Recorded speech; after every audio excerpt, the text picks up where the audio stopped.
స్త్రీలను నమ్మరాదు అనే భావాన్ని తెలియజేసే పద్యాన్ని మనం ఇప్పుడు తెలుసుకుందాం. ఈ పద్యాన్ని భాస్కర శతకకర్త అయినటువంటి మారద వెంకయ్య గారు రచించారు. పద్యాన్ని, భావాన్ని, వీటి వెనుక ఉన్నటువంటి కథను ఇప్పుడు తెలుసుకుందాం. అంగన నమ్మరాదు తనయంకెకురాని మహాబలాడ్యు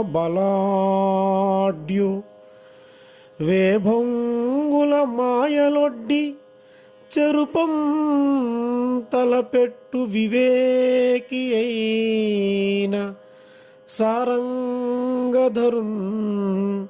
పదంబులు కరంబులు కోయగజేసె తొల్లి చిత్రాంగి అనేకముల్ నుడువరాని కుయుక్తులు పన్ని భాస్కరా చిత్రాంగి అనేకముల్ నుడువరాని కుయుక్తులు పన్ని భాస్కరా.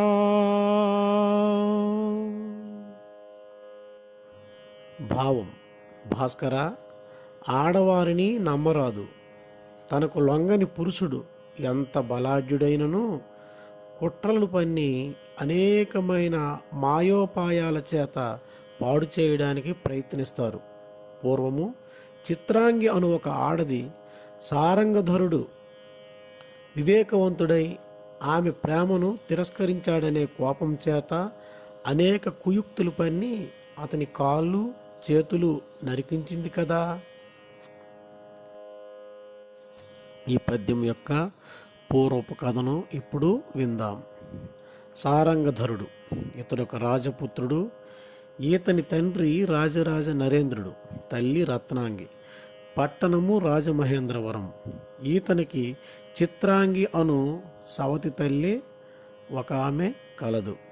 ఇతడొకనాడు రాజులేని సమయమున పావురములతో ఆడుకొనుచు తప్పిపోయిన అటవాలిన తన ఆట పావురమును తెచ్చుకొనుటకై చిత్రాంగి మేడకు పోయెను. అంతకుముందే వాని అందమునకు మోహపడి ఉన్న చిత్రాంగియు ఆతని కలయగోరి చేయి పట్టుకొని బలవంత పెట్టెను. నీతిశాలియగు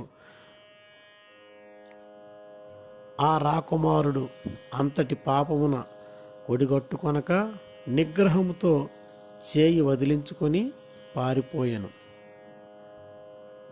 అది కారణముగా ఆ కాంత వానిపై పగగొని లేని నేరములు రాజుతో చెప్పి వాని కాలు చేతులు నరికించింది.